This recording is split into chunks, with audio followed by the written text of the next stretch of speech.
Welcome to another edition of the 1% Better podcast with your host, Rob O'Donoghue. Hello there. Welcome to this week's 1% Better, and it is all about the inner game that we play with ourselves, maybe unawares of it, but this hopefully will bring it to the forefront. If you're familiar with the book called The Inner Game of Tennis by Tim Gallwey, you'll know a lot about what we'll talk about in this episode. The Inner Game of Tennis was, I think, out 30 plus years ago. It was transformative for tennis players and coaches around that time, and still holds an awful lot of value in the tennis world to this day. But it's also spun off in different directions. There was an inner game of golf, and this one that we talk about today with Jeffrey Lipsius is all about the inner game of selling. And it's fascinating stuff. So much useful information, makes a lot of sense, and because it's stood the test of time, I guess, that's probably one of the main reasons why, because there's a lot of logic behind it, and it can help you connect with your self one and self two and know the conversation that's going on between both of them and help you move in the right direction as a result. So this one I recorded a few months back, delighted to be putting it out now. Jeffrey Lipsius is the expert in the area, brought this angle to it, to the whole inner game, and I hope you really enjoy it. Just in general, probably not as fluent with releases of late, and that is partly because of the day job and partly because of other stuff that's going on, but it's all the book club stuff that is going well, so we're getting content out there. But we do have more 1% Better interviews in the queue and lined up and coming over the next number of weeks. Might take a few weeks off in August. We're all entitled to a bit of a holiday, and we'll be back then. But hey, hopefully you stick with us and continue to enjoy the episodes. If you haven't checked out any of the previous ones, they're all there for you on the website. And I'm a bit hoarse because I think I was talking a bit too much today, so I will stop my intros now and hand you over to the interview with Jeffrey Lipsius on the inner game. Enjoy.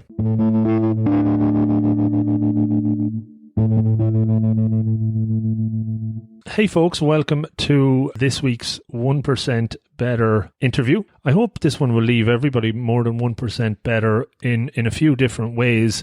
I recently read the book The Inner Game of Tennis by Tim Gallwey. I had probably posted about it a while back, and I was able to connect with a few people, but one of them is my guest on today's episode. It's tonight for me, and it's today for my guest on the West Coast in LA. Welcome to 1% Better, Jeffrey Lipsius, isn't it? Thank you. It's a pleasure. Thanks for joining, and good to hear that you're doing well in LA on the West Coast today. Yes, we're all doing pretty good under the circumstances. Just have to live a little more, let's say, consciously. And we'll definitely talk about conscious living and being more mindful in this. Yeah, and I know we connected a while back, and it's something we were talking about doing for a little bit. So it's great to do it now. And I think now that I've read the book and know that your focus kind of aligns to a lot of the principles in it, and some of the work you do in the area of sales is something that I want to dig into, and how you use some of the inner game approaches, methods, techniques to sales advantages. That would be interesting. But first, let's learn a bit about you, a bit about your career, your background, your history. Well, I originally started this journey as a tennis player in college, and I was wanting to improve my tennis, and a book came out called The Inner Game of Tennis. I read the book, and the principles in there helped me tremendously.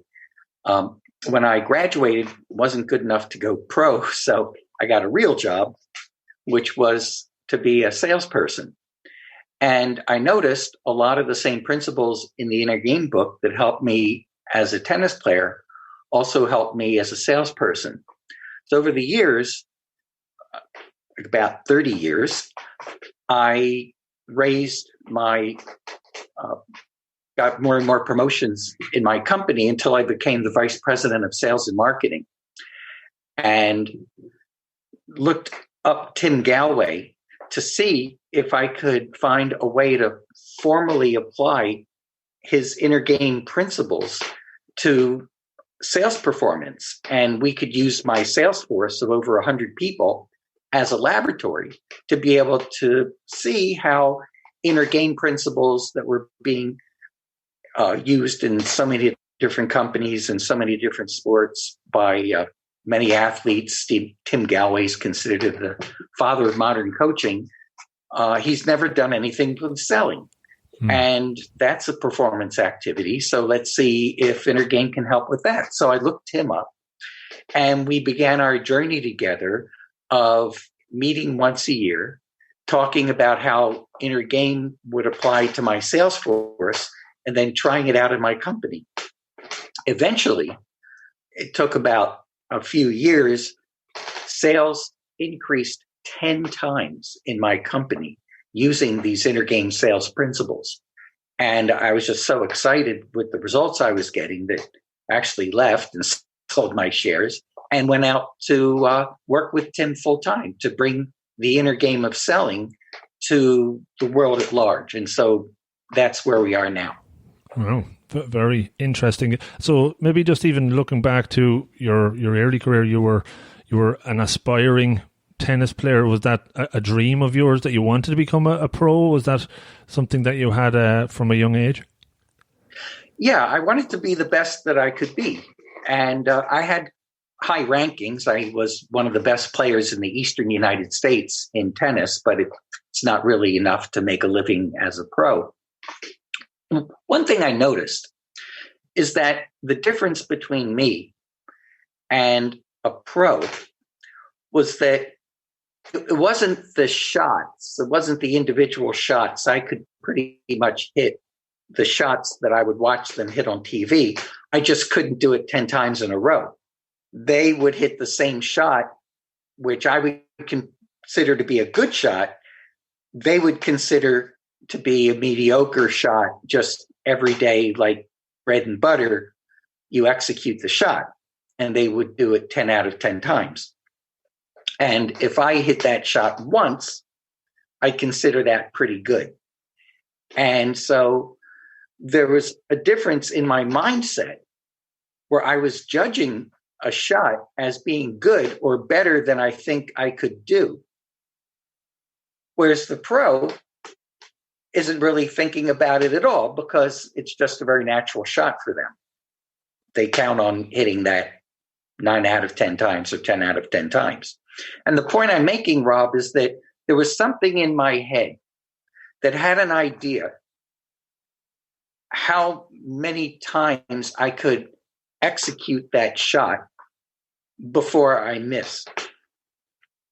As a matter of fact, we used to have, I also taught tennis and coached tennis.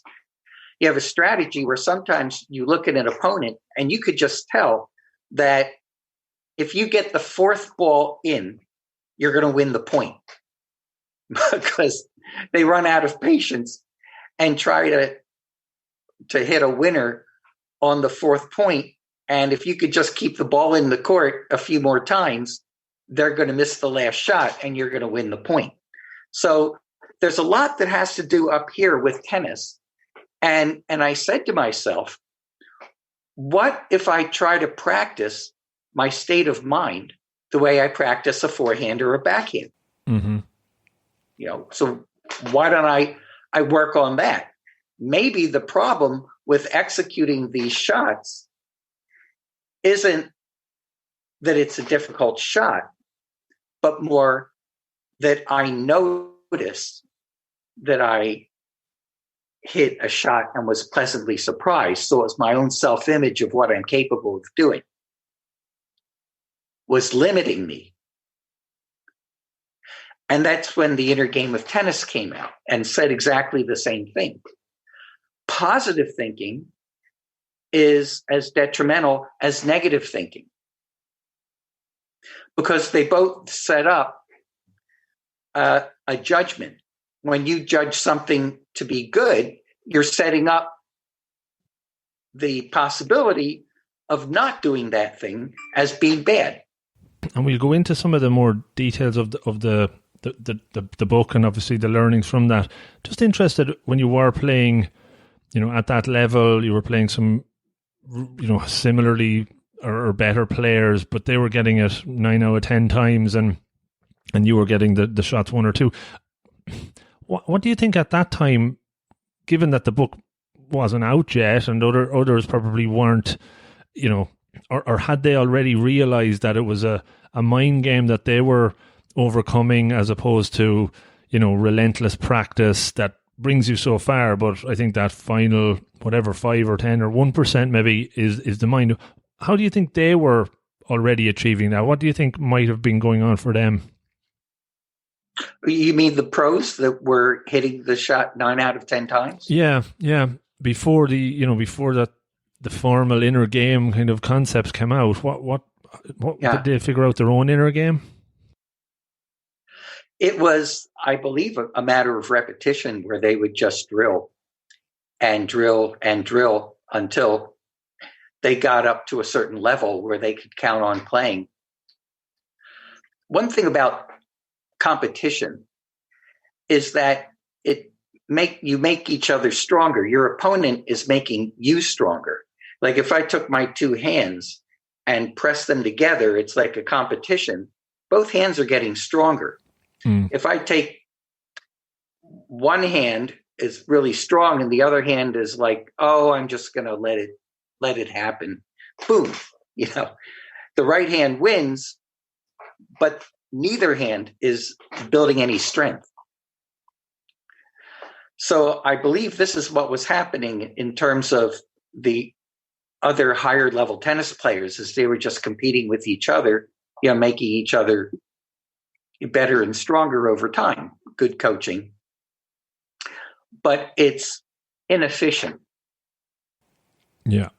It takes years. And the real beauty is that the learning and improvement takes minutes. Mm-hmm. Yeah. So I was looking for a shortcut. Instead of taking years to be able to hit that shot 9 out of 10 times, why don't I just change the way I think about my ability? Makes sense. And yeah, because I think I know from reading over the last while, I think it was Malcolm Gladwell's book where he came out with the 10,000 hours rule, I suppose, where your 3 hours a day for 10 years gets you to a mastery level. I guess some of these guys were probably at that mastery level of just repetition and deliberate practice. Sure. But yeah, some of these tools that Tim has come out with was more, as you said, shortcutting it a little bit. He talked about in the book the concept of natural learning and how you would just start kind of connecting in with what your intuition is telling you and visualizing it. And maybe can you talk to me about how you applied that even in your tennis game initially and how quickly you saw improvements? Right. Well, the natural learning really happens. There's examples of it all the time. Like when we're learning to walk. When we're learning to walk, we really don't have the concept that we're learning this important life skill here that we really are going to have to do, and we have to do it right because it's very important, because if we can't walk right, we can't get anywhere. That's not going on in a little toddler who's taking his or her first steps. They're just having fun. They're just imitating mommy and daddy. And it's very natural learning. As a matter of fact, it has to be natural learning, because if you try to coach a toddler how to walk and get the idea across that falling is bad, they're going to mess up their learning. It's going to be more difficult. Mm-hmm. Yeah. Mm. So it's a natural learning is something that takes place all the time. It's like when we learn to talk. I mean, they tell you, do not instruct a child how to talk right. Don't correct them. Mm-hmm. Just let them learn, because teaching interferes with learning, interferes with natural learning. And so it would be the same thing with tennis. One of the things that I read in Tim's book, which is an excellent exercise, is pretend that you're a tennis pro in a movie Mm. And the camera's only pointed towards you. It's pointed horizontally. So they could only see you hit the shot. They can't see where the ball's going. Mm-hmm. And your job is just supposed to look the part of a pro. Where the ball lands is not going to be in the shot. Mm-hmm. And so I would just hit the ball the way I would like to without having to worry about whether it went in or not. And because I removed the judgment, which was actually distracting me, I would play better tennis and all the balls would go in, hitting the ball exactly the way I wanted to. Would be an example of natural learning in tennis. Mm-hmm. And in the book, you mentioned that like you're visualizing effectively how you wanted to how you wanted to play out. I don't think Tim used the word visualization because maybe it wasn't something that was quite buzzwordy or that popular at the time. But it was, again, a lot of these ideas were a bit ahead of their time. That, I guess, that's something you would have started to practice, and did you quite quickly notice an improvement? Did you see things, moving forward, and then just how did you start to the process of removing the judgment? I'm interested to know how you start, even at that point, how you stop judging. Well, in the case, I was just doing a little trick where I was saying the camera's pointing towards me horizontally at my hitting the ball, but the camera was not going to look at where the ball landed. So there's no judgment where the ball goes. The only judgment is how I'm hitting it. So I could just focus on hitting it the way I want to, look on a movie because I was playing the part of a pro, and I didn't have to worry about where the ball was going. So I removed judgment. There's lots of ways of removing judgment, but basically it's focusing and learning from what you focus on. When you're learning, you're not judging. So when a child is focused and learning how to walk, they're not judging, they're observing their balance, their center of gravity, how strong their legs are. The lack of judgment is because of the fact that falling is just as much fun as standing up. Mm-hmm. They're built very short to the ground, so there's no penalty for failure. There's no penalty for walking. Sure. And other concepts in the book that were, I would imagine, very useful as we'll get into talking about sales, but is the kind of self one and self two, the conscious and the unconscious. Maybe just for people, again, who haven't read the book, just to give them a baseline of what both of those are and how important it is to be aware of them. Sure, yeah. If you're watching somebody play tennis and they happen to be very frustrated and they're talking to themselves something like, "Come on, stupid, watch the ball." If you go up to this person and say, "Who are you talking to just then?" They'll say, "I was talking to myself." Well, I was talking to myself. So there's an I, which we call self one, and myself, which we call self two. And at that moment, they're not communicating very well. So you could ask, okay, who is doing the judging, the directing? Self one. I am. Who's doing the tennis playing? Self two, myself. Well, for self one, for me to call myself, the tennis playing part of me, stupid, is very wrong and also counterproductive. Because in fact, the myself, self two, which we're talking about, which we could say maybe is the somatic self, is brilliant. There's no physiologist that would be able to describe all the different neuromuscular movements that take place in the few seconds between your opponent hitting a tennis ball and you having to return that ball. I mean, all the different muscles that have to relax and contract in exactly the right harmony to be able to, it would blow the mind of most supercomputers. And here we're calling it stupid. The second part is that, in fact, myself doesn't really use language. So when you're using words to describe something, that's not the language that Self 2 speaks. In order to harmonize Self 1 and Self 2, you have to learn the language of Self 2, which is much more experiential and physical and emotional, and has to do with feelings rather than thoughts.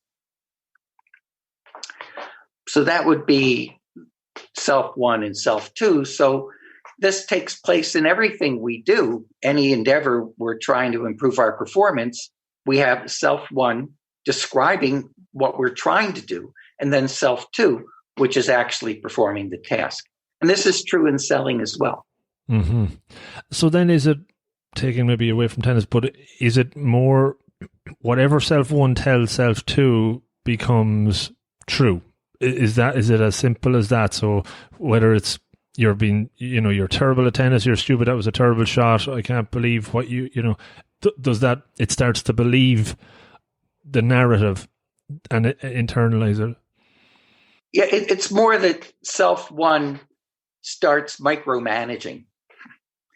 Self 1 says, I'm really unhappy with what's going on here, so I'm going to take over.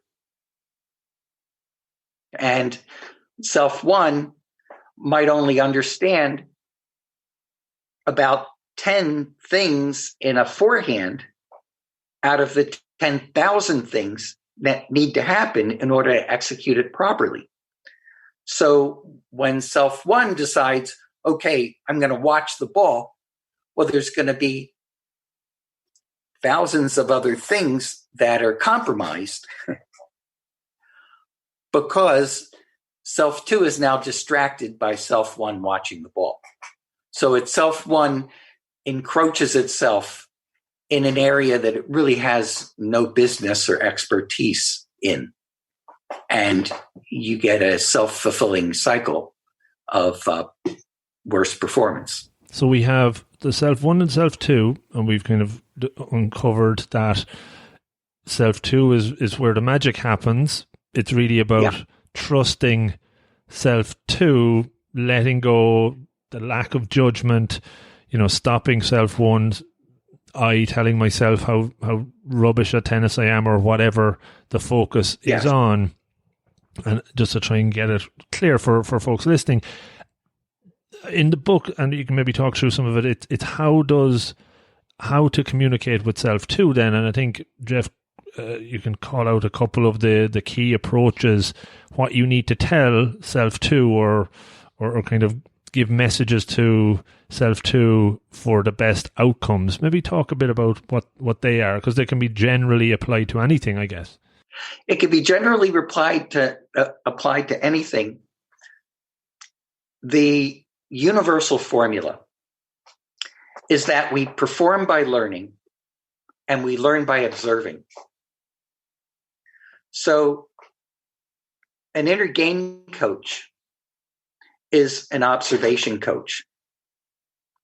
So I'll just run by that again. We perform by learning and we learn by observing. So as we observe better, that'll make us better learners, which in turn makes us better performers. What is Self 2 going to observe on the tennis court? How about where the ball is in relation to the racket? Very important observation. If somebody doubts the ability of their backhand, they say, I have a bad backhand. I really hate when the ball comes to my backhand. And I'd be a tennis instructor. I'd hit them a backhand. They go, uh-oh, here comes the backhand. The uh-oh is going to distract self 2 from noticing the ball in relation to the racket. The eye actually skips when you say, uh-oh, and it compromises awareness. It compromises observation, which then compromises learning, which then compromises performance. So as an inner game coach, you would be an observation coach and take the judgment away by saying, don't worry where the ball goes. Don't worry what kind of shot you're going to hit. I want you to watch the seams of the ball as they come toward you. And just describe to me how the seams are rolling as the ball comes to you. And don't worry about what kind of shot you hit. That's going to sharpen observation, which will enhance learning, which will improve performance. Yeah, I definitely remember that part in the book where the focus of your attention goes onto not just seeing the ball, but trying to really hone in on the actual seams, as you said, or the fur on the ball, or even, you know, your opponent, or just to really get narrow in, because it just brings things down to such more clarity, and in effect, it kind of almost like has a slow motion effect of time slows down, which I thought was fascinating, and it made sense in a way, because you're just getting so precise. I suppose, how does that like work in reality though, and do you see results straight away? And maybe even if you were to kind of compare that to sales, then how would that sort of thing work in a different environment to tennis? I'm glad you asked. In sales, the ball, you say keep your eyes on the ball. We're talking about observation. The ball is the customer, and the seams is the customer's decision process. You see, in selling, there's two conversations. And unfortunately, salespeople and sales training is only looking at one out of the two conversations. So we'll call it conversation 1, which would be the equivalent of self 1. Okay, that we were just talking about. Conversation 1 is the conversation the salesperson has with their customer, back and forth, the interaction. And if you go to a sales training course, they're going to teach you how to improve self 1, how to have a better interaction with your customer, which is fine. But there's also a conversation 2. Conversation 2 is the internal buying conversation between the customer's ears, which we call decision making. Now think about it. Which conversation is more important, 1 or 2? 2. Conversation 2 is more important. But then salespeople are focused on conversation 1. Okay. They're not watching the ball. Okay. It's like saying, uh-oh, I have a bad backhand. Uh-oh, my sales performance. I need to tell the customer all of my selling points. I need to tell the customer my presentation. I need tell my customer. Did you ever see the TV show Intervention?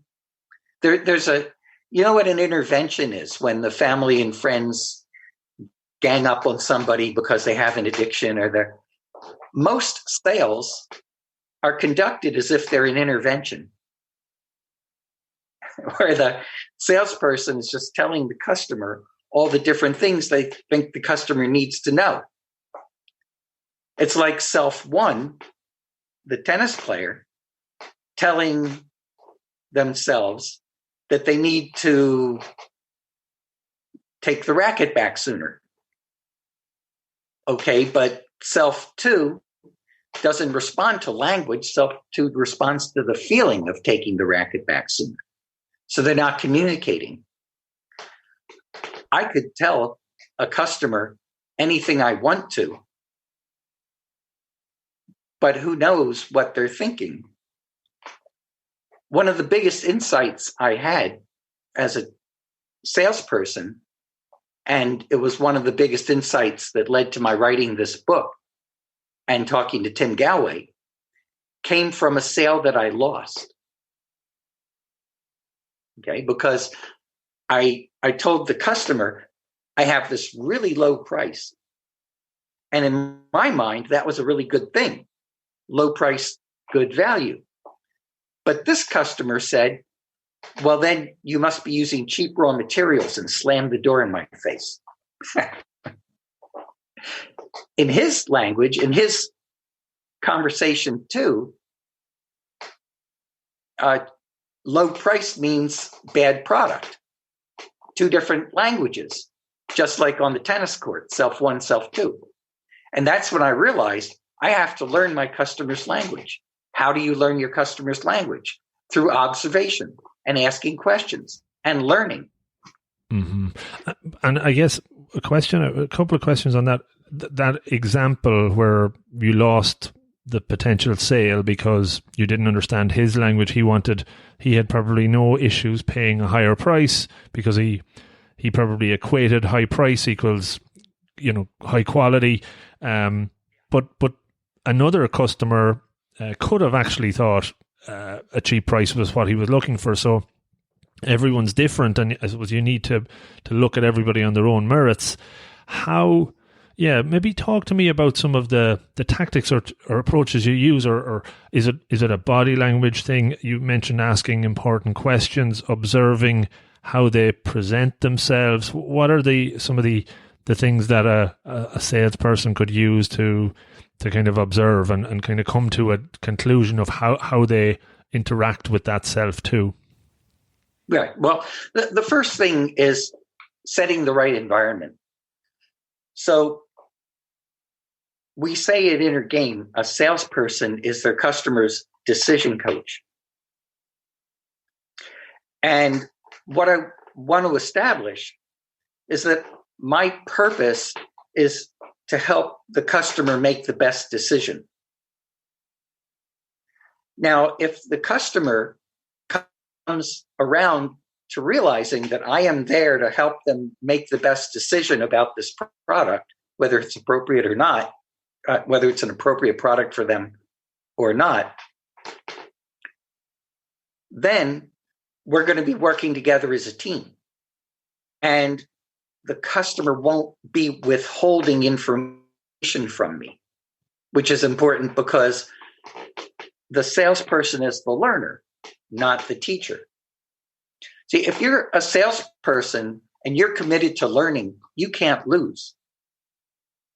I might have lost that sale when I said the product is a really low price. But because I was a learner, I stopped and I thought and I said, wow, there's two conversations going on. And I made a whole book out of it. So as a learner, a salesperson could never lose. And we learn the most when we have customers that feel comfortable telling us what we need to know in order to help them make the best decision. So it's important to get on the same page with the customer as a team. So that's the first answer to your question.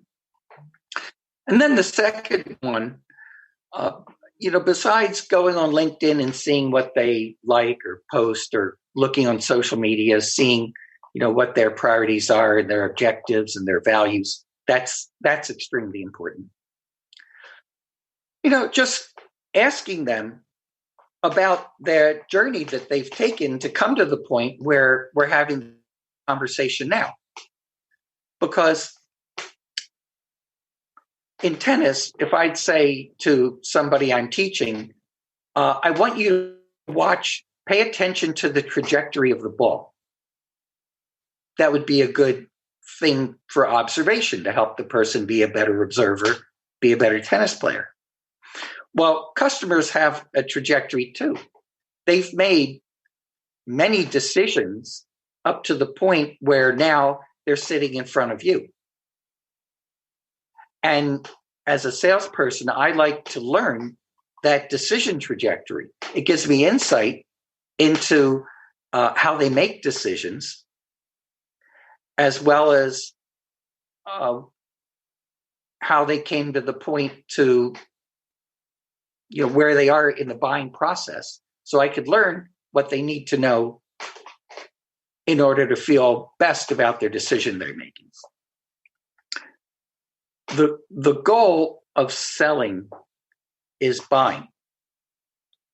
So a salesperson can have a bad selling performance, but if the customer has a good buying performance, you could still get the sale. The company I worked for was a vitamin company. I used to make vitamin products, so I'm a vitamin expert. And I would walk into a vitamin store and ask the clerk a few questions, and sometimes I could tell they don't know what they're talking about. A bad selling performance on their part. But since I'm a vitamin expert, I go to the shelf, I look at the ingredients, and I could buy the product anyway. Good buying performance. Because that's the importance of conversation too. The conversation going on inside of the customer. And customers want to feel comfortable with the decisions they make. As a salesperson, I need to learn what the customer needs in order to feel best about that decision. Fascinating. Yeah, definitely makes a lot of sense. And I suppose as you talk through it, I can see, I can see a lot of the similarities between the inner game of tennis and how you would sell. It strikes me that your approach would never be very pushy, would never be kind of hard selling and, must sell at all costs and almost, ethical, unethical ways of just trying to get the sale. It is very much collaborative. Would that be fair to say? Is that part of your overall approach, and is it kind of one of the rules that you would sell by? Yeah, I don't think that pushy selling would even work. I mean, when you think about who has the control, when you say pushy, I kind of think of, the salesperson is trying to take control of the situation. But let's think about this for a minute. We're talking about conversation one between me and the customer, and conversation two going on between the customer's ears, and conversation two is what determines the sale. Salespeople can't control conversation two because you can't hear it. You don't hear the gears turning inside of your customer's head. So when you think about it, a salesperson doesn't get a sale until the customer decides that salesperson is going to get a sale. The customer has the control. But here's my point. It's not about salespeople and customers having control. How much control does the customer have over their own decision making? Can you control a car with a foggy windshield? No. Have you ever met a customer that's confused, a customer that's distracted, a customer that doesn't have a clear goal? Okay. These are customers that aren't self-aware. And if a customer is not self-aware, they can't know what needs they have that your product will satisfy. So pushiness, that doesn't work. That's, like I said earlier, it's more like conducting a sale as if it's an intervention. How many interventions really work? Very few. Because it has no one's taking into account the receptivity to what's being said. Another downside to being a pushy salesperson is what I call decision sustainability. You see, a salesperson doesn't want their hard work selling to be wasted after they leave. They want a buying decision that's going to sustain past the visit, because you want the customer to use the product. after the salesperson leaves. You want the customer to reorder the product. You want the customer to recommend it to friends. You want the customer to chase competitors away. These are all things that have to happen after the salesperson leaves. And if the salesperson got the sale by being pushy and by imposing their will over the customer, well, the reason to buy leaves with the salesperson, and then you don't really have a high quality decision that's sustainable, that actually integrated into the customer's beliefs and the customer's values. Very interesting. You mentioned the customer a lot of the times, though, aren't self-aware. And I think, I know, I interviewed a lady a couple of weeks ago, Dr. Tasha Urich is her name, and she's a book called Insights, and all about self-awareness in leaders. And the statistic is something like 95% think they're self-aware, but only 10% actually are. How do you, when you're trying to sell to customers that have no or lacking self-awareness, do you work with them to try and help them be more self-aware, or do you just kind of realize that, okay, so maybe what approaches would you take there? Yeah, I mean, they don't have barriers. It's just a matter of asking questions. I mean, questions are beautiful things. For a salesperson, they're the best tool that we have in our tool chest, because with questions, not only can salespeople get a window into conversation B, into the customer's decision process, but the beauty of asking powerful questions is that you can direct a customer's attention onto a particular place. So if the customer is overlooking something, or if the customer hasn't considered something, you could ask a question and have them put their attention on that place and make them more aware, more observant. So I do it with questions. Definitely, questions are the most powerful thing, and effectively you're using coaching approaches as well. In a way, you're kind of coaching the customer. Yeah, because the coach doesn't need control. The coach sits on the sidelines, and it's the player that actually has to do the performance. It's the customer who's the decision maker who really has to determine, is this product going to get me what I need? Is this the best answer to my solution? And they have to think about that. And salespeople are to help make sure that that decision is as high a quality as possible. And like any coach, there's going to be internal barriers to your customer's decision performance. I'll give you an example. If I talk to a salesperson about the importance of trust, and every salesperson will say, oh yeah, trust, that's extremely important. I need to earn the customer's trust. Well, that's outer trust. That's the customer's trust of the salesperson. And what I'm saying is, what about inner trust? What about the customer's self-trust in their ability as a decision maker? Because the salesperson won't get the customer's trust if the customer doesn't trust themselves to decide if they could trust the salesperson.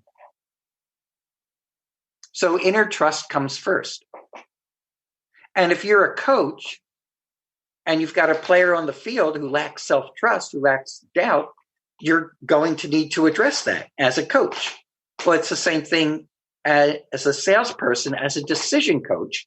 You want to make sure that the customer has internal confidence. Otherwise, it'll compromise their decision performance.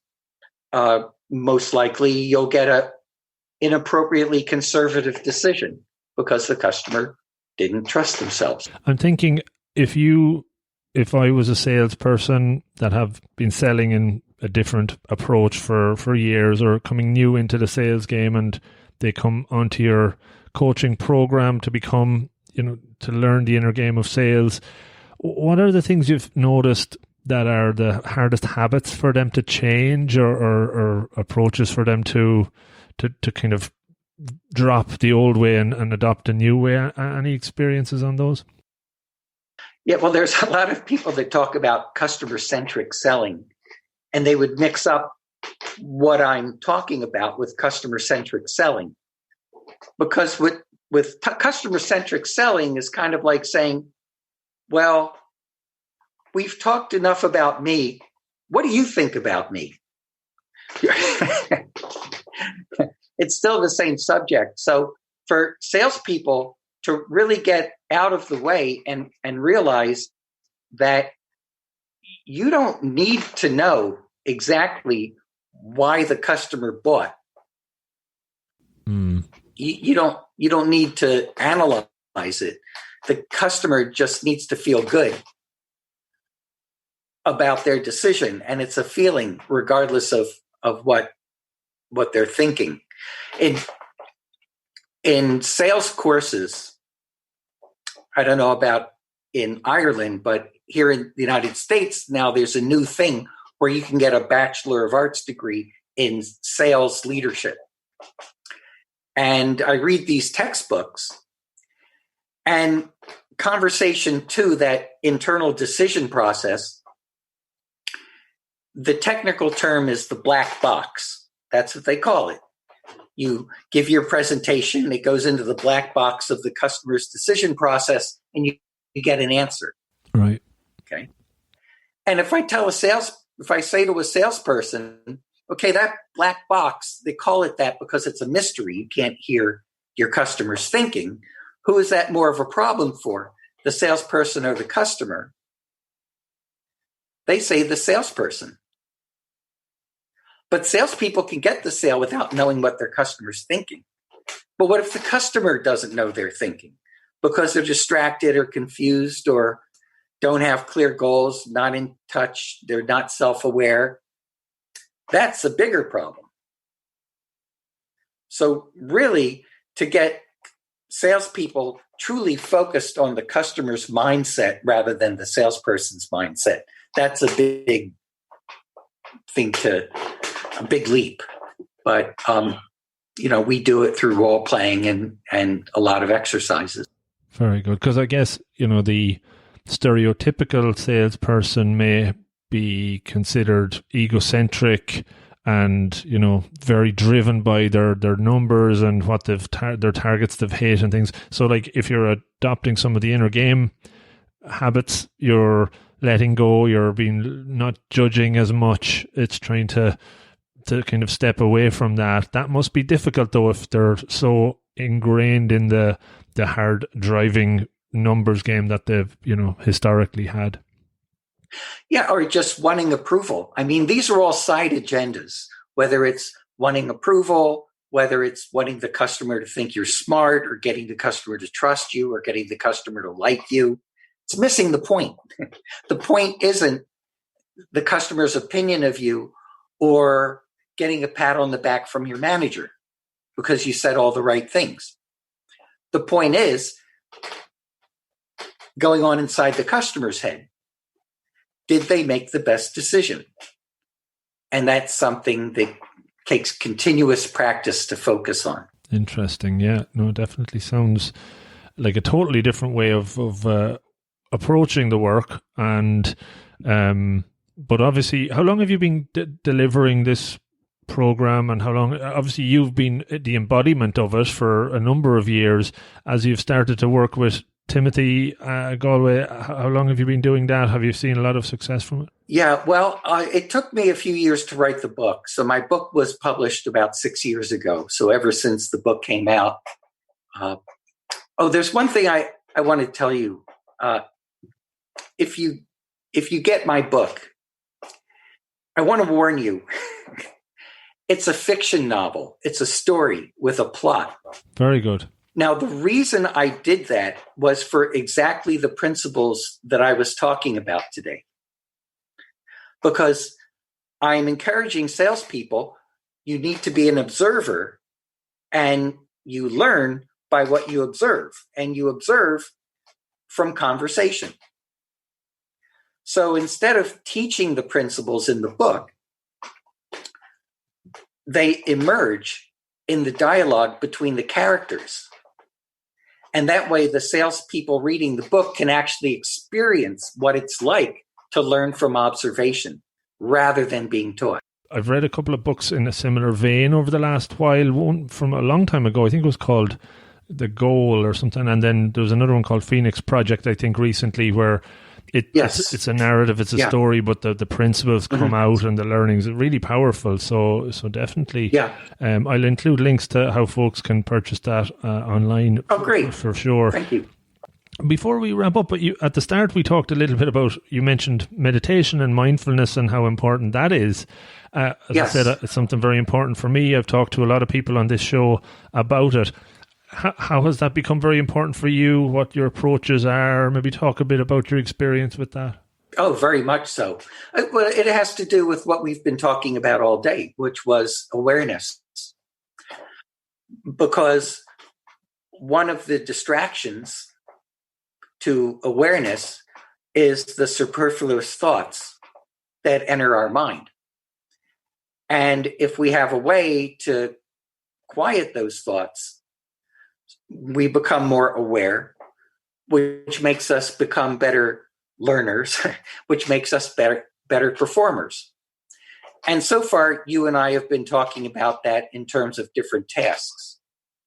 But it also applies to life. Because we might want to be a certain type of person, but we get caught up in different ego-based side agendas, which end up being counterproductive. And in meditation, you can stay more on course because you have less of that ego mind to defend and protect and get off course in order to make sure everybody likes you or everybody thinks you're a great person. When, really what people think about you is a side agenda. Most of the great people that we look at back in history, not everybody liked them, but they persevered. I see some people in government, for example, that are doing the right thing from their heart, and they might get fired. So are they going to come from their heart, or going to be in touch with who they are? Or do they want to meet the expectations of others? And when you meditate, you get more in touch with being self-satisfied and requiring less conditions on your own personal value. And the less conditions you have on your personal value, you're a lot more free. It's absolutely true. And what I found interesting when I was reading the book as well, as I was reading it, for me, meditation and mindfulness was jumping out so many times, but it's not mentioned once in there. The word meditation or mindfulness, it was never mentioned. I don't think it was as popular at the time. But when you talk about focus, detachment, letting go, it's all there. Like when you talk about life, like joy is inner and the size of your bank account is outer. So you could have joy without a big bank account, and you could have a big bank account without joy. There's two different levels, the inner level and the outer level. So definitely when you're talking about inner game, you're talking about yourself, you're talking about inner, you're talking about things of value that mean the most to you, which is inner. How quickly did you, or have you seen a change in people that read your book, that have gone on some of the training? Because, change takes time, and to break habits and build new ones takes a period of time. Is it something that, 6 months or so before they can really start finding it? Like, I know with even meditation practice, for me, it took a long time for it become a very much ingrained habit. Usually within the month. Yeah. Tim and I offer support. So if we're working with a sales force and we're introducing these principles, we actually talk to them afterwards and get feedback. How was the interaction? What happened? Maybe you could focus on this. Maybe the customer could focus on that, to reinforce it take about a month or so of actually going out in the field and identifying the different factors that customers need to really be clear about in order to make the best decisions. Very good. Yeah, cool. That's very interesting. So, Jeffrey, I think we've got through a lot of very interesting stuff there. Really good to get the foundations around the inner game and talking about tennis, and then as we kind of brought it to how it's applied in sales. Is there any kind of key points that we didn't touch on that you feel that are important? You should get out there before we wrap up. Well, Tim has a formula for performance, which is P equals P minus I. And this is taught in every single coaching school that you would go to, but it was originally created by Tim. It's the universal formula. And P, the first P stands for performance, equals potential minus the interference. So if I take an everyday example for selling, let's say that there's an intervention. Somebody, friends and family want to come to the rescue of this person who has a drug problem and gambling addiction, and so want to persuade this person to turn over a new leaf. So P would be the person's decision performance, the quality of the decision this person makes after talking to the family or friends. The other P, small p, is the potential that person has for making a good decision, which is inner, minus the interference, which is also inner. So the interference in this example would be the addiction. Okay, so this person's addiction is going to interfere with their potential for making a decision to turn their life around. So performance equals potential minus the interference. It's a universal coaching formula. I've definitely heard of it, and it's good to bring it back up. Good example. Just one last one. One of the people, I think when I posted this on LinkedIn that I was going to be interviewing you, posted a question, and what your thoughts are on the future of coaching, how you see coaching in general changing. Is there anything different now or that you see coming, and how that will be, I suppose, developed over time? Yeah, the coaching field, I see in general a more positive direction as far as being much more client-centric, where the client really decides what they want as a goal. Typically, there's different forms of coaching that have been more popular, which are more directive, which, the coach decides what would be in the client's best interest, and then it's not really as pure coaching. And now most of the coaching schools are going more towards a client-centered set of goals, understanding that if the client is setting a goal that might be questionable, well, they can learn from that experience too. Makes sense. Much more service-oriented coaching to be of service to the client, and moving away from more mentoring maybe and consulting type coaching. Makes total sense.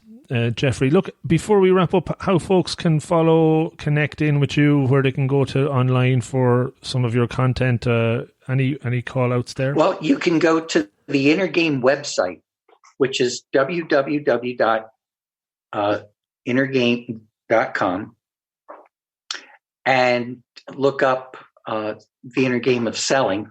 And you could read all about it, how to reach me. There's a place on the website where you could get in touch with me. And my personal email is jeffrey.lipsius@gmail.com. And my book is called Selling to the Point, and it's on Amazon. Very good. All will be included, and hopefully folks will reach out if they have any further questions, Jeffrey, on the story there. Thanks for sharing that. I really enjoyed listening and learning from you. Thank you very much for having me. No, it was a pleasure having you, and stay safe and well, and we'll be in touch again, I hope. That sounds great. Okay, thank you. And have a good evening there in Ireland. Thanks so much. Okay. Hey folks, thanks so much for listening to the show. If you enjoyed it, could you please consider helping me extend the reach of the podcast that a little bit further? You can do that in a number of ways. The number one way is to subscribe on your app of choice. This helps me with the chart ranking, leading to more folks stumbling across the podcast and checking it out. You could also repost it on your social media channels. Any of them would be great. And maybe even tell a friend in person or over the phone. Pick up the phone, give them a call and tell them about the 1% Better podcast. Tell them about this episode or one that you've heard in the past. Any will do. I would really appreciate it. In the last year, we set up a 1% Better Slack community, which you can join for free and interact with me and other members of the community and improve through holding each other accountable and sharing monthly challenges. It's a lot of fun. Check it out. I'm into season 4 of this incredible journey, and the more of these interviews and solo shows that I research, record and share, the better I believe that they get, and more loaded with actionable takeaways that you can learn from. I know I've learned so much from it so far, and it's always really, really fulfilling and rewarding when I hear from you on what you took from it. So do reach out, rob@robofthegreen.ie. And of everybody that listens, 90% listen and enjoy, but only around 10% actually take action, write down takeaways and put them into practice. I am convinced that if we can move that number a bit higher, the listeners will not only make steps forward towards their goals, but they will be more fulfilled and happy and better. Change doesn't happen overnight. It is hard, but it's all about taking the first step, whatever that is for you. You can absolutely do this. Make a plan, be deliberate, take action. Don't overreach. Start with those small incremental improvements, and over time you will see great progress. It's all in the pursuit of betterness. So again, thank you so much for listening. Good luck and stay safe.